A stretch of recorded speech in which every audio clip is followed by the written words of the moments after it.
pervers. S'arrête direct ton histoire. Moi je suis un homme respecté. Parce que certains secrets... Dans un village africain oublié du temps, là où la terre rouge raconte les histoires des ancêtres et où le vent murmure doucement entre les feuilles d'un immense baobab, la vie était simple, mais dure, marquée par la chaleur écrasante du soleil et des récoltes de plus en plus maigres, et parmi les habitants vivait une famille comme tant d'autres, un père courageux, une mère aimante, et leurs enfants dont les rires avaient peu à peu disparu, remplacés par le silence pesant de la faim. Chaque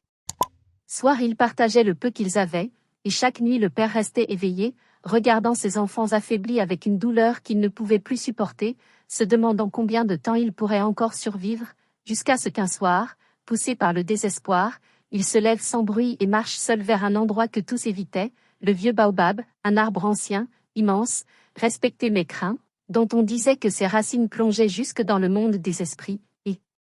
lorsqu'il arriva devant lui, le vent se leva soudainement, un silence lourd s'installa avant qu'une voix profonde, ancienne et irréelle ne brise le calme, une voix qui connaissait son nom, sa souffrance, et qui lui proposa un marché, richesse, abondance et pouvoir en échange d'un sacrifice, un sacrifice tous les 10 ans. Le père sentit son cœur se serrer, ses mains trembler, son esprit refusé mais son cœur, lui, pensait à ses enfants, à leur faim, à leur douleur, alors il accepta, aidez-le.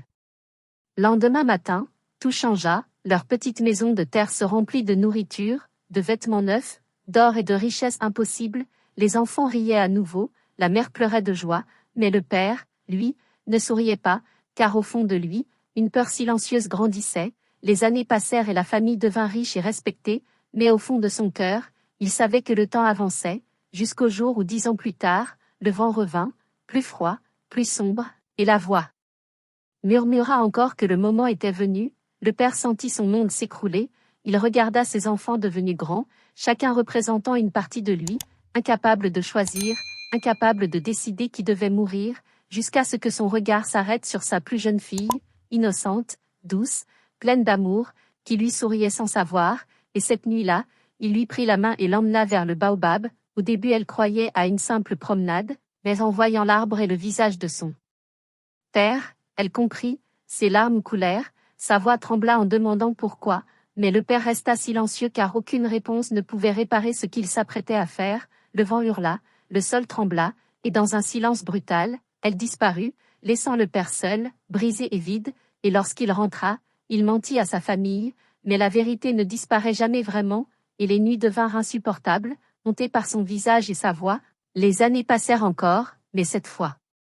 un des enfants commença à poser des questions, à observer, à douter, jusqu'au jour où il découvrit la vérité. La colère éclata, la douleur explosa, la famille fut détruite non pas par la pauvreté mais par la trahison. Ils confrontèrent le père dans une explosion de cris et de larmes, et lorsque la voix revint encore, ils firent un choix, celui de refuser le pacte, de refuser le sacrifice, mais certains pactes ne peuvent être brisés. Le ciel devint noir, le vent se transforma en tempête et le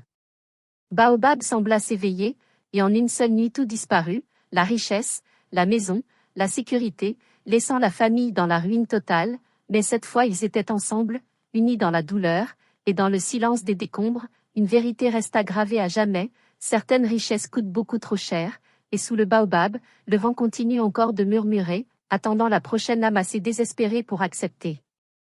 Le silence qui suivit la chute de la richesse n'était pas un simple vide, mais une présence lourde, oppressante, presque vivante, qui s'installait dans chaque coin de leur maison désormais froide et fissurée, comme si les murs eux-mêmes se souvenaient de ce qui avait été donné en échange de cette abondance disparue, et le père, lui, n'était plus qu'une ombre, un homme brisé qui parlait à peine, dont le regard semblait perdu quelque part entre le monde des vivants et celui des esprits, mais ce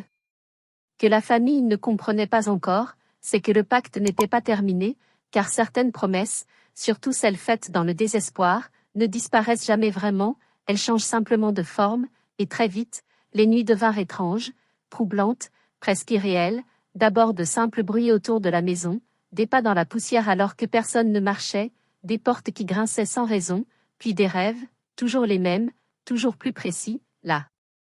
mère se réveillait en sursaut, jurant avoir vu sa fille debout au pied de son lit, immobile, trempée comme sortie d'un autre monde, les yeux vides et sans lumière, tandis que les enfants entendaient une voix douce les appeler dans l'obscurité, une voix familière mais déformée, comme si quelque chose d'autre parlait à travers elle. jusqu'à ce qu'une nuit, sous une lune pleine figée dans un ciel silencieux, le plus jeune fils se lève sans un mot, comme attiré, comme appelé, ses pas le guidant lentement vers le baobab, et lorsque la famille se rendit compte de sa disparition, la panique les envahit, ils coururent dans la nuit, le cœur battant, appelant son nom, jusqu'à atteindre l'arbre, et là ils le virent, debout, immobile, face au baobab, comme figé entre deux mondes, mais il n'était pas seul, car devant lui se tenait une silhouette qu'ils reconnurent immédiatement, petite, fragile, féminine, c'était elle, leur fille, mais quelque chose avait changé, son corps était là mais sa présence était différente, vide, froide, irréelle, et quand elle parla, ce n'était plus tout à fait sa voix, mais un écho lointain chargé d'une force ancienne, et elle murmura que le pacte n'était pas terminé, qu'il avait été brisé, et que lorsqu'un pacte est brisé, le prix devient plus lourd, et soudain le vent se leva violemment, le sol vibra, une fissure apparut au pied du baobab, laissant échapper une lumière sombre comme si la terre respirait, et le garçon cria, son corps tremblant violemment tandis qu'une autre voix parlait à travers lui, une voix qui accusait, qui condamnait, qui promettait que tout serait pris en retour, et dès ce moment, tout bascula, les jours devinrent un cauchemar, les animaux mouraient sans raison, les récoltes pourrissaient avant même de pousser, les voisins s'éloignaient, murmurant que la famille était maudite, mais le pire restait la nuit, car chaque nuit, ils voyaient leur fille, parfois au loin entre les arbres, parfois juste derrière eux, parfois dans le reflet de l'eau, toujours silencieuse, toujours plus proche, jusqu'au jour où elle entra dans la maison, simplement, comme si elle n'était jamais partie, et la mère la vit la première, assise calmement au centre de la pièce, et dans cet instant suspendu, elle comprit que ce n'était pas un retour mais une invitation, car lorsque la fille leva les yeux, il n'y avait plus d'amour, seulement un vide profond, et elle murmura doucement de venir avec elle, et cette nuit-là, la mère disparut, puis un autre membre de la famille, puis encore un autre, un à un, sans bruit, sans trace, comme absorbé par quelque chose d'invisible mais inévitable, jusqu'à ce qu'il ne reste plus que le père, seul, vivant mais détruit, condamné à comprendre ce qu'il avait fait, et dans un dernier espoir, il retourna au baobab,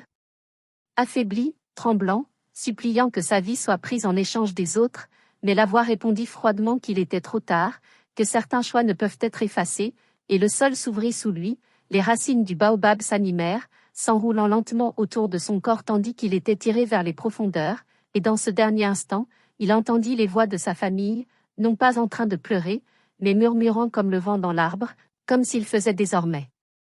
partie de lui, et les années passèrent, le village changea, de nouvelles familles arrivèrent, de nouvelles vies commencèrent, mais le baobab resta, immobile, ancien, observant, et certaines nuits, lorsque le vent souffle doucement, on peut encore entendre des murmures, des voix qui promettent richesse et abondance, des voix qui attirent les cœurs brisés, car quelque part, il y aura toujours quelqu'un d'assez désespéré pour écouter, et à cet instant précis, le cycle recommencera encore.